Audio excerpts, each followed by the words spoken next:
எலும்பு கத்திரிக்காய் பச்சை மொச்சை போட்டு குழம்பு பண்ணலாம். இன்றைக்கி கடாயில் ஆயில் ஊற்றி அதில் 1/2 இன்ச்சு பட்டை, 2 கிராம்பு, கல்பாசி கொஞ்சம், சோம்பு கொஞ்சம் போட்டு தாளிச்சிட்டு அதில் வெங்காயம், 2 பச்சை மிளகா, கருவேப்பிலை போட்டு நல்லா வதக்கிட்டு அதில் ஜிஞ்சர் கார்லிக் பேஸ்ட் ஒரு 2 டீஸ்பூன் போட்டு வதக்கிட்டு அப்புறம் தக்காளி 2 போட்டு வதக்கி, இது மீடியம் சைஸ் தக்காளி, அப்புறம் உப்பு போட்டு நல்லா வதக்க வேண்டியதுதான்.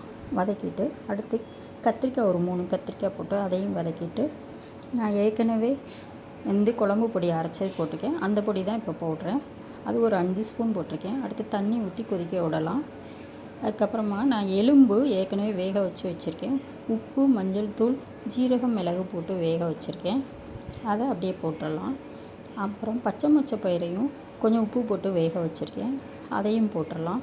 அப்புறம் மிக்ஸி ஜாரில் தேங்காய், சோம்பு, ஜீரகம், அதுக்கப்புறமா கொஞ்சம் வெங்காயம், அப்புறம் கசகசா போட்டு அதையும் அரைச்சிடலாம். அரைச்சிட்டு சின்ன வெங்காயம் ஒரு 5 போடலாம். போட்டு அரைச்சிட்டு அதை கொதிச்சிட்ருக்க குழம்புல ஊற்றி கொஞ்சம் கிளறி விட்டு நல்லா பச்சை வாசம் போனோடனே அதில் கொத்தமல்லி தழையை போட்டு இறக்கிடலாம். குழம்பு ரெடி.